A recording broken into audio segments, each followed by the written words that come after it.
Hello friends, my name is Minesh Patel. Welcome to my YouTube channel. વિદ્યાર્થી મિત્રો, આપણે આજે સ્ટાન્ડર્ડ 10માં ચેપ્ટર 1 વાસ્તવિક સંખ્યાઓની વાત કરીશું. એને આપણે લાસ્ટ વિડીયોમાં તો આપણે સ્વાધ્યાય 1.2ની વાત કરી હતી. હવે એનાથી આગળ આપણે અસમ્ય સંખ્યાઓની પુનરાવર્તનની વાત કરી. તો તેમાં સમય સંખ્યા અને અસમ્ય સંખ્યાઓ એટલે શું?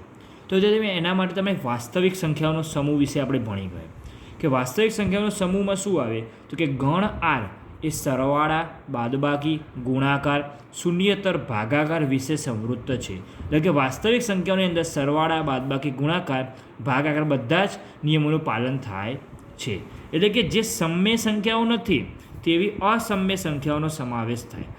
સમય સંખ્યા એટલે શું કે જેનું વર્ગમૂળ નીકળે તે સમય સંખ્યાઓ અને તેના સિવાયની બધી જ કેવી કહેવાય એટલે કે વર્ગમૂળ ના નીકળે તેને અસમ્ય સંખ્યા. તો વિદ્યાર્થી મિત્રો દેખો, √2 આનું વર્ગમૂળ નીકળશે નહીં, માટે તે અસમ્ય સંખ્યા છે. √5 પછી આવી સંખ્યા 12ના ચતુર્થ મૂળ, 39નું 6 મૂળ, 12, 0.008, 0.074, એને ઘણી બધી સંખ્યાઓ કે જે અસમ્ય સંખ્યાઓ છે.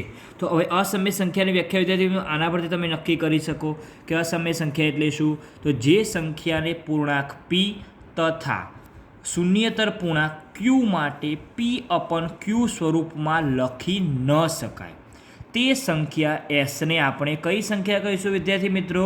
અસમ્ય સંખ્યા કહીશું. તો વિદ્યાર્થી મિત્રો દેખો, ઉદાહરણ તરીકે તમે વાત કરો અસમ્ય સંખ્યાની, તો અસમ્ય સંખ્યા એટલે √2, તેને આપણે આ સ્વરૂપમાં લખી શકતા નથી કારણ કે કોઈ પૂર્ણાંક p જોઈએ. અહીંયા તો પણ વર્ગમૂળ છે માટે લખી શકતા નથી. એ જ રીતે √5, પછી √15, પછી વિદ્યાર્થી મિત્રો પાઈની વેલ્યુ એટલે કે 3.14, પછી -√2 આ બધી વિદ્યાર્થી કેવી સંખ્યાઓ છે? આ બધી અસમ્ય સંખ્યાઓ છે. એટલે કે p/q સ્વરૂપમાં દર્શાવી ના શકાય તેને અસમ્ય સંખ્યા કહે. અને જે સ્વરૂપમાં એટલે કે p/q સ્વરૂપમાં દર્શાવી શકાય તેને સમય સંખ્યાઓ કહે છે. એટલે કે 8/2 આપણને જવાબ કોઈ પૂર્ણાંક મળે એટલે 2 ચોક 8 જવાબ માટે તે શું કહેવાય વિદ્યાર્થી મિત્રો? સમય સંખ્યા કહેવાય. કારણ કે સમય સંખ્યામાં શું હોય વિદ્યાર્થી મિત્રો? તો કે જેનું વર્ગમૂળ નીકળે તો 4નું વર્ગમૂળ નીકળે છે માટે તે સમય સંખ્યા કહી શકાય. હવે આગળ પ્રમેય 1.3ની વાત કરીશું કે ધારો કે p એ એક અવિભાજ્ય સંખ્યા છે અને ધન પૂર્ણાંક a માટે a² એ p વડે વિભાજ્ય હોય તો એ પણ p વડે વિભાજ્ય હોય તેવું આપણે સાબિત કરવાનું છે. તો ધારો કે એ p શું કીધું છે? એક અવિભાજ્ય સંખ્યા છે. તો આપણે સાબિત કરીએ કે ધારો કે એનું અવિભાજ્ય અવયવોમાં અવયવીકરણ નીચે પ્રમાણે છે. એટલે કે ધન પૂર્ણાંક એ માટે તેનો વર્ગ જો વિભાજ્ય હોય તો તેનું વર્ગમૂળ પણ p વડે વિભાજ્ય, એટલે કે a²નું વર્ગમૂળ શું થાય? a. તો એ વર્ગમૂળ પણ p વડે વિભાજ્ય છે એ ચેક કરવાનું. તો આપણે કોઈ પૂર્ણાંક એ હોય એનું અવિભાજ્ય અવયવમાં અવયવીકરણ નીચે પ્રમાણે લઈએ. તો અહીંયા a બરાબર કોઈ p1 p2 એટલે કે p1 p2 up to pn એટલે આવી કોઈ હું સંખ્યા લઈ લઉં છું. તો જ્યાં p1 p2 શું છે વિદ્યાર્થી મિત્રો? એ શું છે? અવિભાજ્ય અવયવનું અવયવીકરણ. તો જ્યાં આજે એ છે તો એનું એના અવિભાજ્ય અવયવો કહેવાય. તો જ્યાં p1 p2 up to pn એ શું છે? તેની અવિભાજ્ય સંખ્યાઓ છે એટલે કે અવિભાજ્ય અવયવો કહેવાય. એવું જરૂરી નથી વિદ્યાર્થી મિત્રો કે p1 p2 p3 up to pn એ ભિન્ન સંખ્યાઓ જ હોય.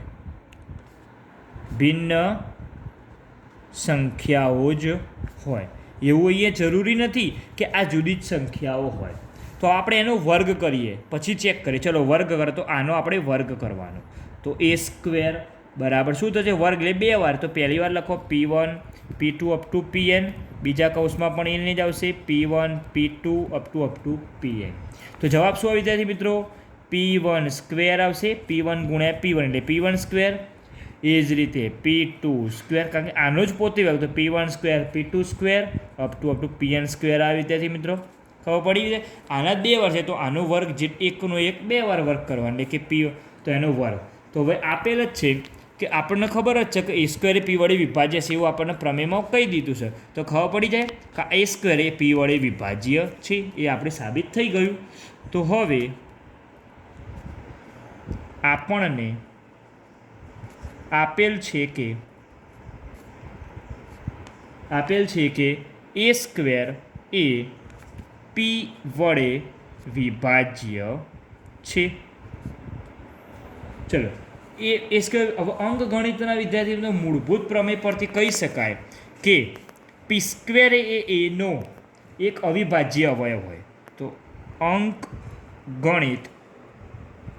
અંકગણિત મૂળભૂત પ્રમેય પરથી કહી શકાય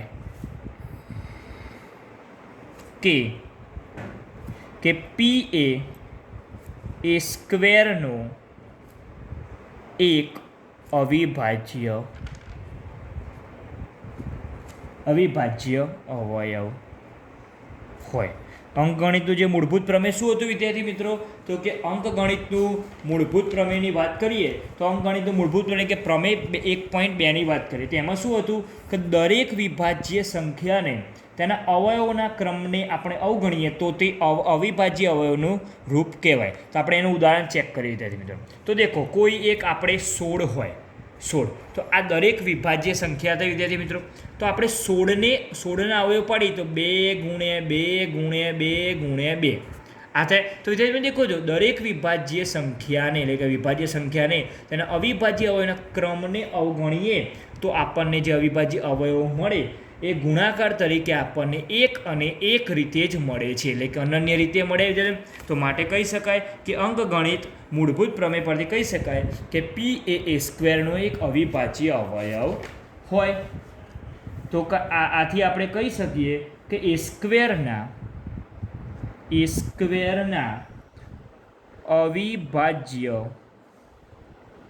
અવયવો માત્ર P1 P2 up to Pn છે, એટલે કે એક અને એક જ રીતે દર્શાવી શકાય વિદ્યાર્થી મિત્રો. તો માટે P A P1 P2 up to Pn પૈકીનો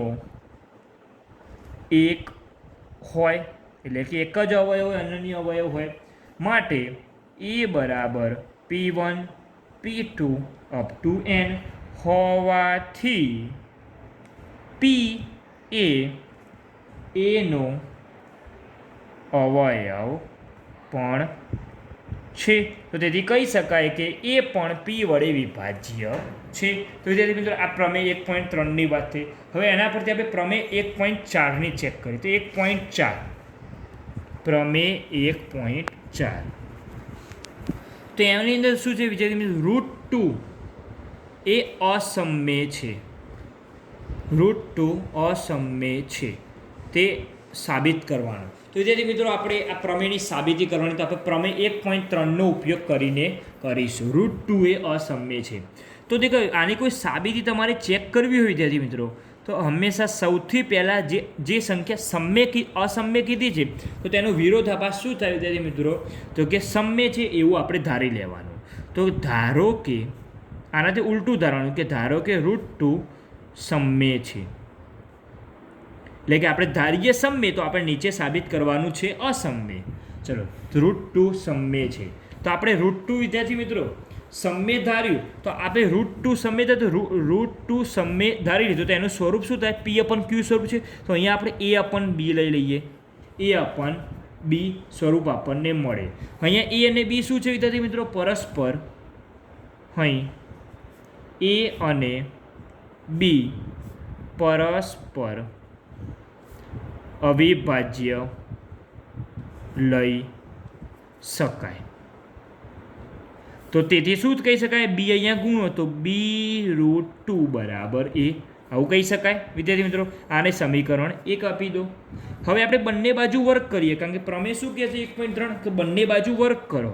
તો બંને બાજુ વર્ગ કરતા ચલો વિદ્યાર્થી સમીકરણ 1નો વર્ગ કરો તો બીનો વર્ગ બી સ્ક્વેર અને √2નો વર્ગ એટલે કે કોઈ પણ સંખ્યા રૂટ હોય તો એનો સ્ક્વેર કરીએ તો એ સંખ્યા પોતે જ આવે માટે ઇન્ટુ 2 બરાબર એ સ્ક્વેર.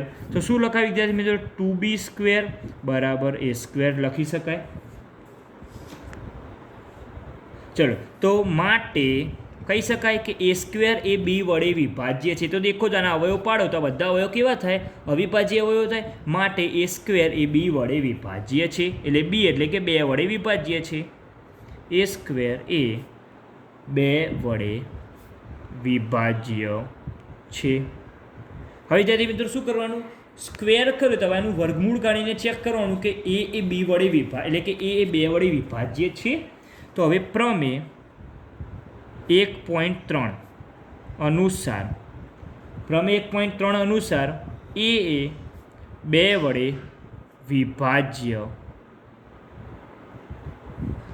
વિભાજ્ય છે. તો એ આપણે સાબિત કરવું હોય તો કેવી રીતે શકાય? તો કે કોઈ પૂર્ણાંક સી માટે આપણે a બરાબર 2c લઈ શકીએ. તો આ a બરાબર 2c સમીકરણ 1માં મૂકતા તો ધેરફોર b√2 અને સમીકરણ 2માં મૂકવાનું તો એની કિંમત તો 2b સ્ક્વેર બરાબર એની જગ્યાએ 2c નો સ્ક્વેર. તો ધેરફોર 2b સ્ક્વેર બરાબર 4c સ્ક્વેર. તો ધેરફોર બી સ્ક્વેરને કરતા બનાવો. બી સ્ક્વેર બરાબર 4c સ્ક્વેર. આ 2 ગુણ્યામાં છે તો આ સાઈડ આવે તો ભાગ્યામાં માટે 2 દુ 4 2c સ્ક્વેર. તો વિદ્યાર્થી મિત્રો કહી શકાય કે બી પણ 2 વડે વિભાજ્ય છે. જેમ આપણે એ 2 વડે વિભાજ્ય છે તો બી પણ કેવું છે? 2 વડે વિભાજ્ય છે. તો હવે લખી શકાય કે આનો અર્થ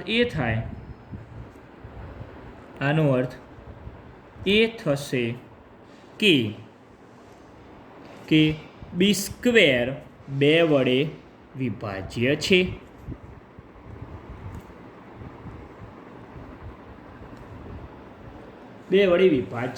અને એ 2 વડે વિભાજ્ય હોય તો આપણે કહી શકીએ 1.3 અનુસાર કે બી એ 2 વડે વિભાજ્ય છે.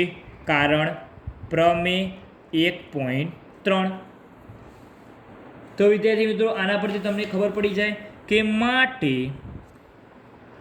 એ તથા બીને ઓછામાં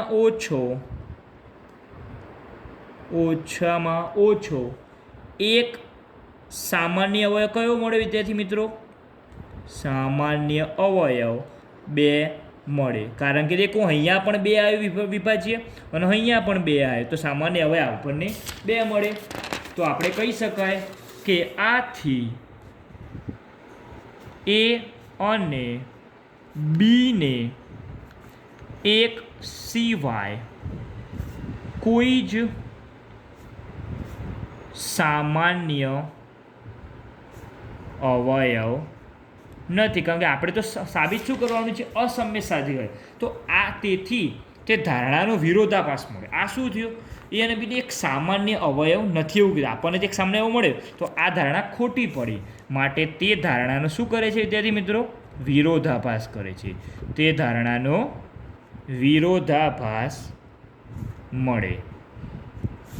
માટે √2 સમ્ય છે તે અસત્ય હોવાથી કહી શકાય કે √2 અસમ્ય છે. હવે જ્યારે મિત્રો તમે આના પરથી તમારે ઉદાહરણ 9 એટલે કે √3 અસમ્ય છે તેવું તમારે આ જ રીતે તમારે સાબિત કરવાનું. હવે આપણે સ્વાધ્યાય 1.3માં પહેલો દાખલો વિચારીશું કે સાબિત કરો કે √5 અસમ્ય છે. તો ધારો કે √5 સમ્ય સંખ્યા આપણે ઉલટું વિચારીએ છીએ.